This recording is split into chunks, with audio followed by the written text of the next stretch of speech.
天是澳门国际帆船赛的第2天比赛日。今天呢，这个水上的风和流变化都蛮大。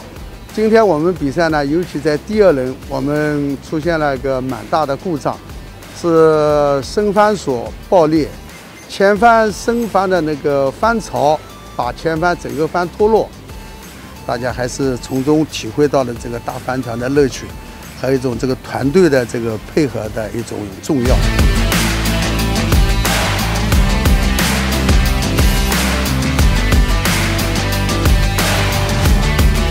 First time Macao, first time 40.7 as well.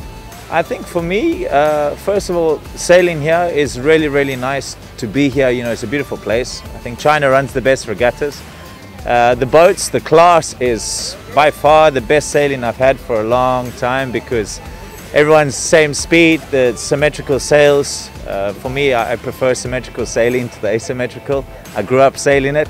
So it's a lot more competitive, there's a lot more to do on a boat, a lot more that can go wrong, but when you can get it right, it's a lot of fun in this fleet. So we're having a good time on the boat, always laughing.